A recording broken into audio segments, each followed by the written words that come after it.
사랑하는 성도 여러분, 여러분은 인생의 변화를 원하십니까? 새로운 삶, 새로운 인생, 새로운 변화를 원하십니까?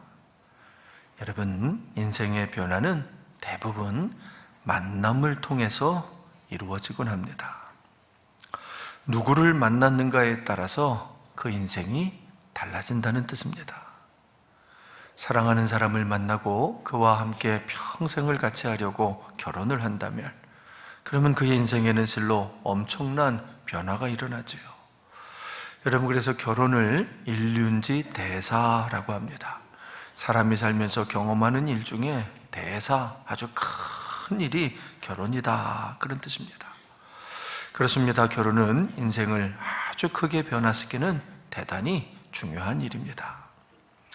여러분, 그런데 그 변화의 핵심은 결국 만남에 있는 것입니다. 어떤 사람을 만났는가, 어떤 사람과 결혼했는가, 이것이 변화의 핵심이라는 뜻입니다. 좋은 남자, 좋은 여자를 만났다면 그 인생은 행복하게 변화될 것입니다.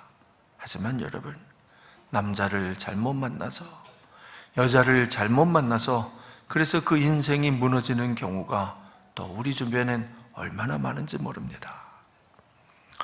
물론 결혼만이 인생의 전부는 아닙니다. 결혼도 중요하지만 결혼만큼이나 중요한 만남들이 우리 인생에는 정말 많이 있습니다. 친구와의 만남, 스승과의 만남, 함께 일하는 동료들과의 만남, 이런 만남들 역시 너무너무 중요한 만남입니다. 어떤 사람을 어디서 어떻게 만나는가에 따라서 그 인생이 정말 많이 달라질 수 있기 때문입니다. 하지만 여러분, 진짜 중요한 만남, 정말 중요한 만남은 따로 있습니다. 그것은 바로 예수님과의 만남입니다. 우리 사람들과의 만남은 비록 당장은 큰 변화를 가져올지라도 여러분, 결국은 인생이 시들어감에 따라 같이 시들어가는 만남입니다.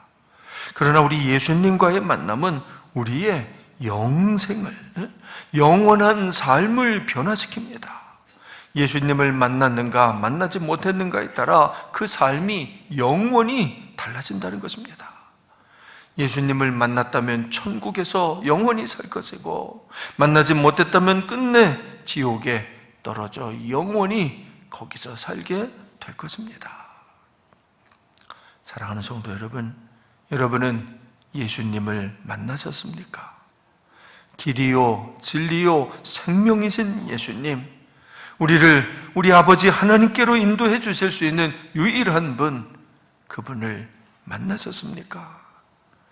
내가 곧 길이요 진리요 생명이니 나로 말미암지 않고는 아버지께로 올 자가 없느니라.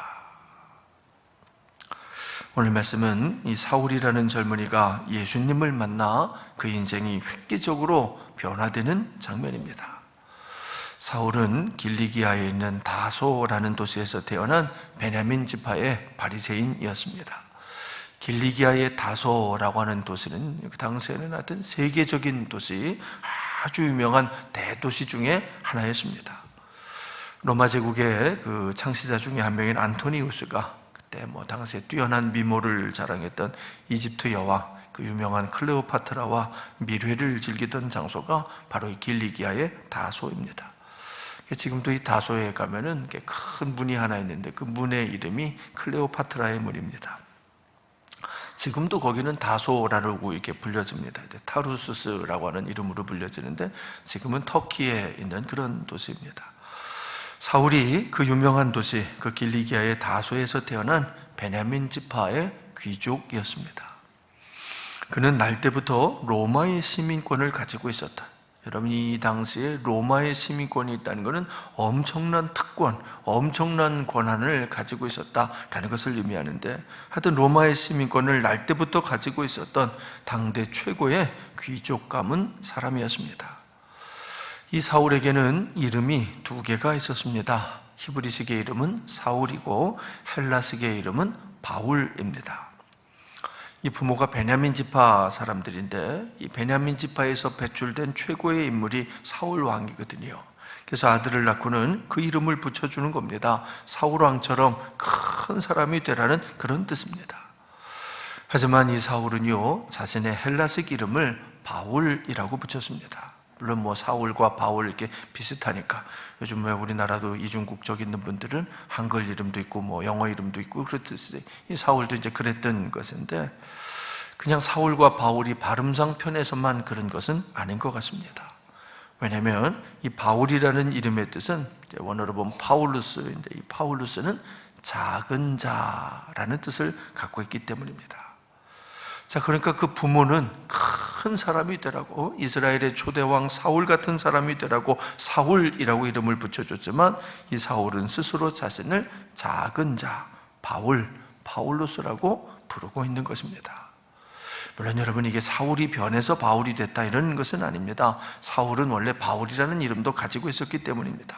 하지만 이 바울은 사울이라는 그 이름보다는 바울이라는 이름으로 작은 자로 불리기를 더 원했습니다. 특히 예수님을 만난 뒤로는 모든 편지에 자신의 이름을 바울이라고, 그것도 예수 그리스도의 종 바울, 예수 그리스도의 둘로스 노예 바울이라고 자신을 기록할 정도로 자신을 작은 자라고 칭했던 거지요. 이스라엘의 초대 왕이었던 사울, 베냐민 지파의 영웅 사울이 아니라 지극히 작은 자 바울이 되려고 했었던 것입니다. 요즘 그 젊은이들이 쓰는 말 중에 금수저와 또 흙수저 뭐 이런 말이 있습니다. 금수저는 처음부터 아주 유복한 가정에서 태어난, 좋은 환경에서 태어난 그런 사람을 가리키는 말이고, 흙수저는 날 때부터 너무 가난한 집에서 어려운 환경에서 태어난 그런 사람을 가리키는 말이지요.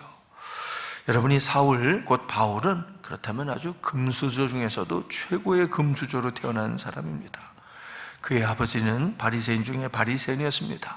히브리 최고의 귀족인 정통 바리새인이었습니다. 뿐만 아니라 그의 집은 로마의 시민권을 아버지도 엄마도 다 가지고 있었던 정말 세계적인, 세계화된 집안 사람인 겁니다. 자, 그러니 이 바울은 정말 말 그대로 다 가진 사람이었습니다. 돈도 명예도 권력도 거기에 지식까지 겸비한 최고의 인재였던 거지요. 게다가 이 바울은요, 가말리엘의 문화생이었습니다. 당대 최고의 랍비라고. 사실 유대인들은 지금까지도 최고의 랍비, 그 3대 랍비 중에 한 사람으로 추앙하는 분이 가말리엘인데, 그분의 직계 제자인 겁니다. 자, 그러니까 우리나라식으로 말하면 뭐 세계적인 집안의 자제로 태어나서 최고의 교육을, 엘리트 교육을 받은 그야말로 금수저 중에서도 최고의 금수저가 바울이었던 거지요.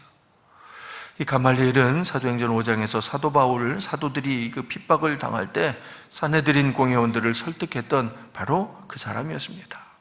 사도 바울이 그분의 문화생이니까, 그분이 예루살렘에서 학문을 가르치는 분이니까 바울도 그분에게 배우려고 지금 예루살렘에 와 있었던 것입니다.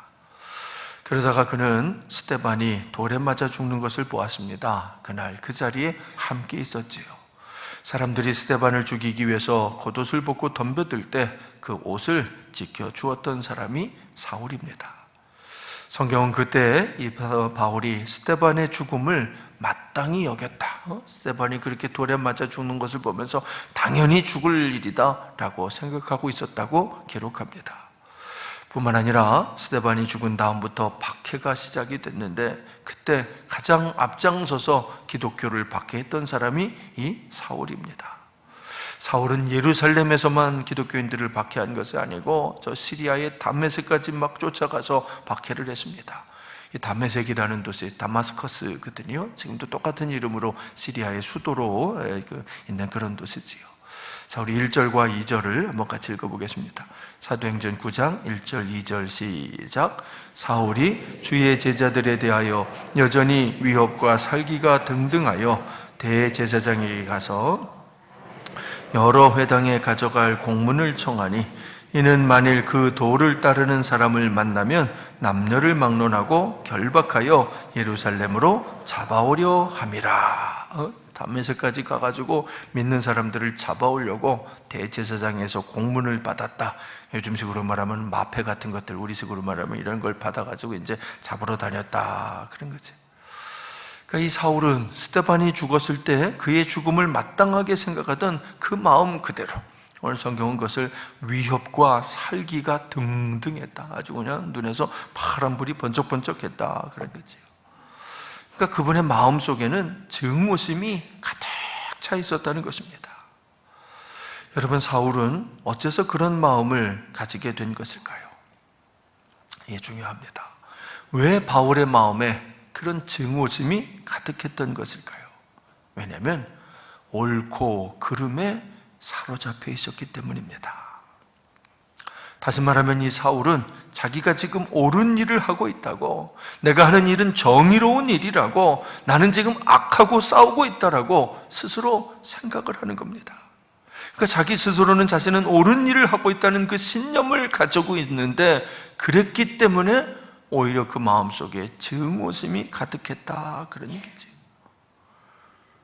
다른 말로 하면 자신은 하나님의 일을 한다고, 지금 하나님의 뜻대로 하고 있다라고 생각을 하면서 그 마음을 품고 있다는 것입니다. 여러분, 그렇습니까? 과연 그 마음이 하나님이 주신 마음일까요? 아니지요. 절대로 아닙니다. 그건 하나님이 주신 마음이 아니라 사실은 마귀가 준 마음입니다. 하나님이 아니라 마귀가 지금 그 마음에 가득한 것입니다. 성령 충만이 아니라 악령 충만한 상태인 거지요. 우리도 조심해야 됩니다. 정말 조심해야 됩니다. 하나님의 일을 한다라고 생각을 했는데 나중에 보니까 그것이 마귀의 종노릇을 한 경우가 얼마나 많은지 모르기 때문입니다. 여러분, 세상에서 가장 무서운 범죄가 종교의 이름으로 행해지는 범죄입니다. 다른 범죄는 그래도 자기가 죄를 저지르고 있다는 그런 최소한의 자각은 하게 마련입니다. 뭐 도둑질을 하든 강도짓을 하든 자신이 지금 나쁜 짓을 하고 있다는 그런 양심의 가책은 느끼고 있게 마련이라는 거지요. 그러나 이 종교의 이름으로, 신앙의 이름으로 행해지는 범죄는 어떠한 가책도 느끼지를 못합니다. 수많은 사람들을 잔인하게 살해하면서도, 수많은 사람들에게 끔찍한 범죄를 저지르면서도, 그러나 정작 본인은 죄의식을 전혀 느끼지 못한다는 거지요. 아니, 죄의식은 고사하고 자부심을 느끼면서 오히려 그 일을 자랑스럽게 생각하면서 그 끔찍한 범죄를 저지르게 된다는 것입니다. 사실 우리 인류 역사에는 그런 식으로 행해진 수많은 끔찍한 범죄들이 있습니다. 중세시대 그 마녀 재판부터 십자군 전쟁이라는 이름으로 행해진 엄청난 약탈과 살인, 방화까지, 또 서구 제국주의 그 식민지 정복의 역사까지, 하여튼 신앙이라는 이름으로, 하나님의 이름으로, 교회의 이름으로, 예수님의 이름으로 얼마나 끔찍한 범죄들이 역사적으로 저질러졌는지 모릅니다. 오늘날에는 이슬람 종교가 그 바통을 이어받았습니다. 그래서 비행기를 납치하여 세계 무역센터 건물을 파괴해 수만 명을 죽음으로 몰아가고, 수많은 자살폭탄 테러를 계속해서 감행하고, 신의 이름으로, 거룩한 전쟁, 성전이라는 그 이름으로 어린아이들까지 앞세워서 그런 끔찍한 짓들을 저지르는 거지요. 여러분, 과연 그 일이 하나님이 기뻐하시는 일일까요? 우리가 믿는 하나님께서, 혹은 그들이 믿는 그들의 신이라도 원하는 것일까요? 아닙니다. 절대로 아닙니다. 제가 알라시는 모릅니다만 우리 하나님은 절대로 그런 것을 원하시지 않으십니다. 그런 일은 마귀만 기뻐하는 일입니다. 여러분, 잘 들으십시오. 어떤 이유로라도 마음에 증오심을 품는 것은 절대로 하나님이 원하시는 것이 아닙니다. 자신은 스스로 자기가 옳은 일을 한다고 생각할지 모르지만, 그러나 그건 틀림없이 마귀에게 사로잡힌 것입니다. 마귀가 아담과 하와를 유혹해서 저지르게 만든 인류 최초의 범죄, 곧 선악과의 범죄가 바로 그것입니다. 선과 악을 나 스스로 결정하라는 것이지요. 스스로 생각해서 스스로 옳다고 생각되는 일을 하라는 것입니다. 여러분, 하나님은 절대로 그렇게 하라고 하시지 않으십니다. 그 어떤 경우에도 그 어떤 이유로도 마음에 악심을 품는 것은 결코 하나님이 원하시는 것이 아닙니다. 우리나라 기독교인들 중에도 이런 어리석은 짓을 아직까지도 저지르는 사람들이 사실 얼마나 많은지 모릅니다. 법당에 들어가서 찬송가를 부르고 불상을 훼손하고 단군상의 목을 자르고, 여러분, 그런 것이 하나님이 기뻐하시는 일일까요? 그런 짓을 저지르는 그 마음, 그 증오의 마음, 미움의 마음, 오늘 성경의 표현대로 하면 위협과 살기가 등등한 그 마음을 하나님이 기뻐하실까요? 아닙니다. 절대로 아닙니다. 여러분, 그건 마귀의 마음입니다. 마귀에게, 악한 영에게 그 마음을 빼앗긴 것입니다. 그래서 지금 마귀의 종노릇을 하는 것입니다. 다메섹을 향해서 위협과 살기가 등등해서 달려가고 있는 이 사울의 마음이 바로 그 마음이었습니다. 자신은 지금 옳은 일을 하고 있다고, 하나님의 뜻을 하고 있다고, 뜻대로 하고 있다고 생각하며 달려가고 있지만 그건 옳은 일이 아니라 마귀의 종노릇을 하는 것이었지요. 그런데 그때 그 사울의 앞에 호련히 엄청나게 밝은 빛이 쫙 하고 나타났습니다. 자, 우리 3절을 함께 읽습니다. 시작. 사울이 길을 가다가 다메섹에 가까이 이르더니 호련히 하늘로부터 빛이 그를 둘러 비추는지라. 하늘에서 밝은 빛이 쫙 비춰오는데 얼마나 밝은 빛이 쫙 비춰오든지 사울이 그냥 그 자리에서 엎드릴 수밖에 없었습니다. 그러자 그 빛 가운데서 하나님의 음성이 들려옵니다. 여러분, 그런데 그 하나님은 이렇게 말씀하십니다. 사울아, 사울아, 네가 어찌하여 나를 박해하느냐. 정말 뜻밖의 음성이었습니다. 사울이 생각할 때는 하나님이시라면 당연히 너 보고 잘한다라고, 너 수고한다라고 말씀해 주실 걸 알았는데, 그런데 전혀 뜻밖의 말씀을 하시는 겁니다. 그래서 이 사울이 물어봅니다. 주여, 누구시니까? 아니, 누구신데 제가 당신을 박해한다고 말씀하시는 겁니까? 그러자 그분이 다시 말씀하십니다. 나는 네가 박해하는 예수라. 그 순간 사울은 말문이 탁 막혀버렸습니다. 예수라고? 예수님이라고? 아니, 저분이, 저 거룩한 빛 가운데서 말씀하시는 저분이 예수님이시라고? 여러분, 그 음성은 틀림없는 하나님의 음성이었습니다. 바리새인 중에 바리새인으로서 누구보다도 하나님의 말씀을 잘 알고 있었던 사울은 분명히 확신할 수 있었습니다. 그렇습니다. 저분은 틀림없는 하나님이십니다. 그런데 당신은 당신 스스로를 예수라고 하십니다. 지금 사울이 박해하고 있는 그 예수님이라고 말씀하시는 것입니다. 자, 그러니 이 사울은 그동안 하나님을 박해하고 있었던 것입니다. 스스로는 하나님의 일을 한다고 생각을 했는데 정작은 마귀의 일을 하고 있었던 거지요. 만남, 드디어 이 사도 바울이 예수님을 만난 겁니다. 그 인생을 획기적으로 변화시키는 만남, 아니 사실은 인류의 역사를 변화시키는 그 엄청난 만남이 그날 그 자리에서 이루어진 것입니다. 성경에는 그런 만남들이 여러 번 기록이 되어 있습니다. 여러분, 그런데 그때마다, 그 중요한 만남의 순간마다 우리 하나님은 꼭 그 사람의 이름을 2번씩 부르십니다.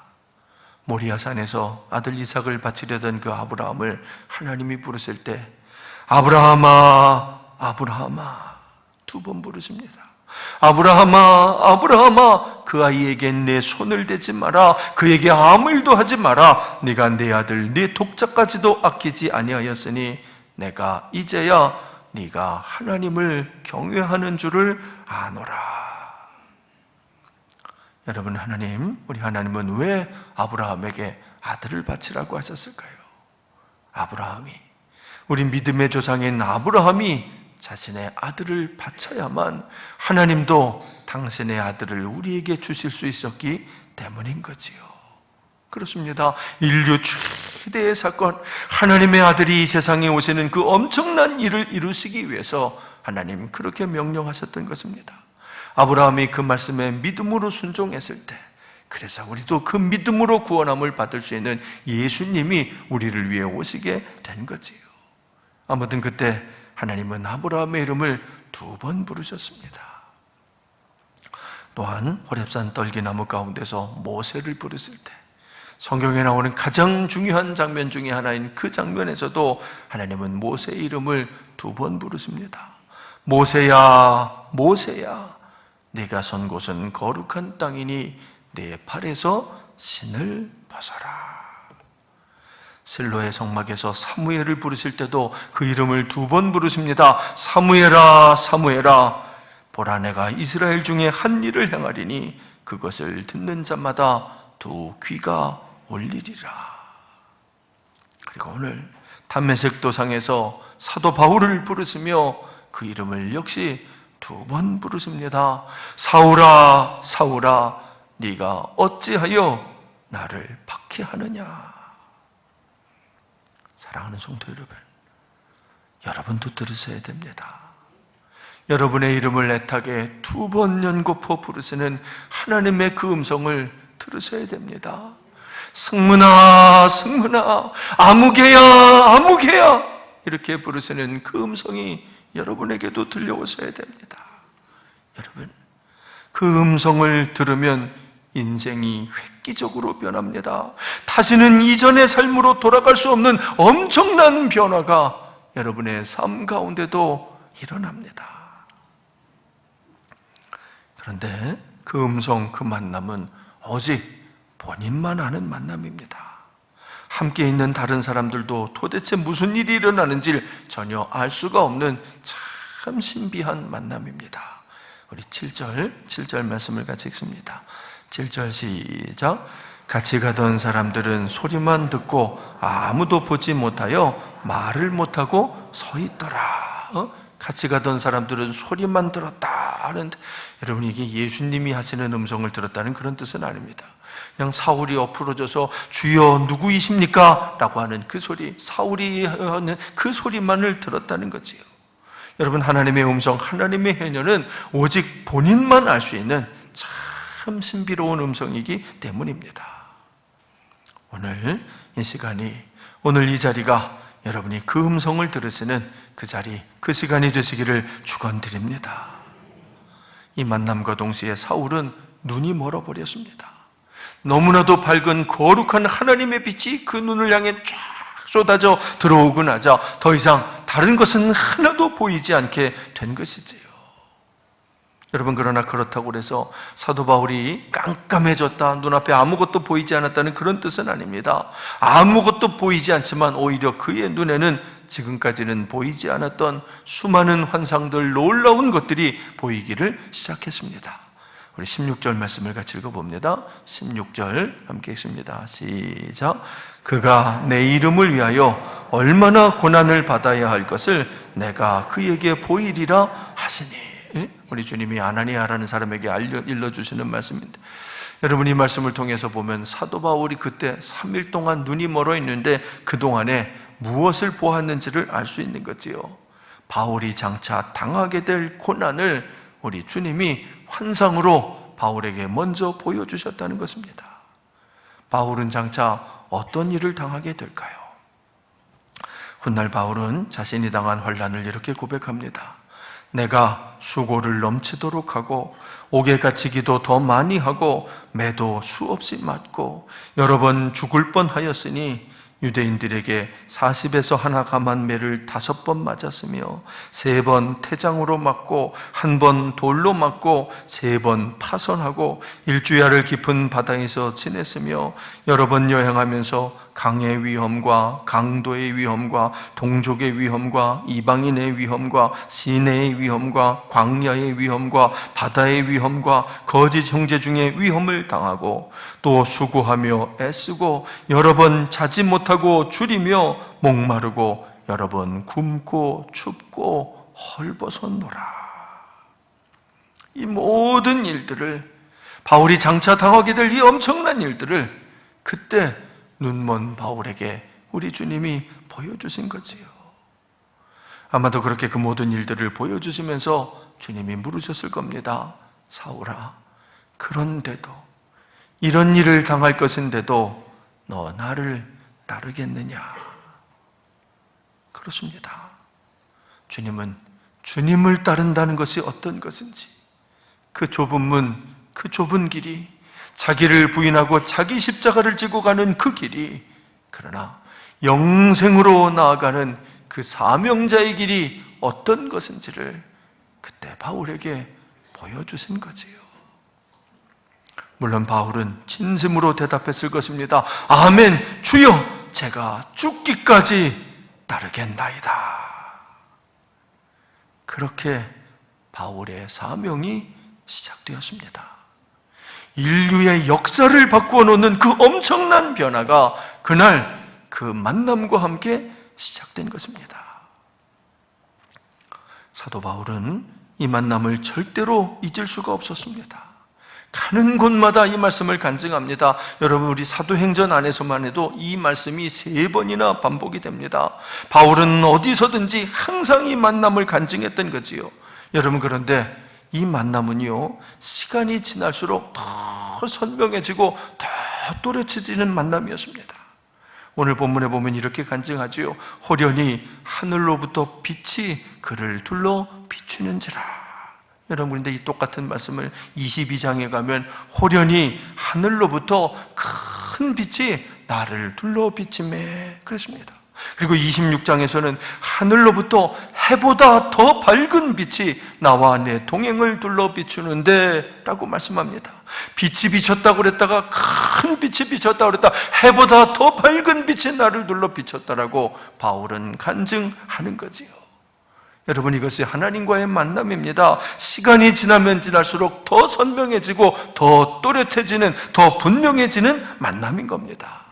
그렇기 때문에 이 만남을 가진 사람들은 아무리 어려운 일을 만나도 결코 돌아서지 않습니다. 가면 갈수록 더 또렷해지니까 가면 갈수록 더 분명해지고 더 확실해지는 것이 하나님과의 만남이기 때문이지요. 세상에서의 만남은 시간과 함께 흐려지는 것입니다.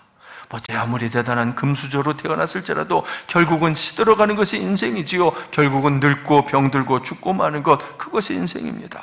그러나 우리 하나님과의 만남은 시간이 지나면 지날수록 더욱더 선명해지는 만남입니다. 가면 갈수록, 살면 살수록 인생을 더 확실하게 변화시켜 주시는 정말 놀라운 만남이지요. 사랑하는 성도 여러분, 그 만남이 있으셔야 됩니다. 우리 인생을 확실하게 변화시켜 주시는 그 놀라운 만남이 여러분에게도 일어나야 됩니다. 어떻게 해야 그 만남을 가질 수 있을까요? 나를 사랑하는 자들이 나의 사랑을 입으며 나를 간절히 찾는 자가 나를 만날 것이니라. 나를 간절히 찾는 자가 나를 만날 것이니라. 너는 내게 부르짖으라. 내가 내게 응답하겠고 내가 알지 못하는 크고 은밀한 일을 내게 보이리라. 간절히 하나님을 찾으십시오. 간절히 하나님께 부르짖으십시오. 그러면 하나님께서 호련히 여러분을 찾아오실 것입니다. 우리 함께 기도합니다.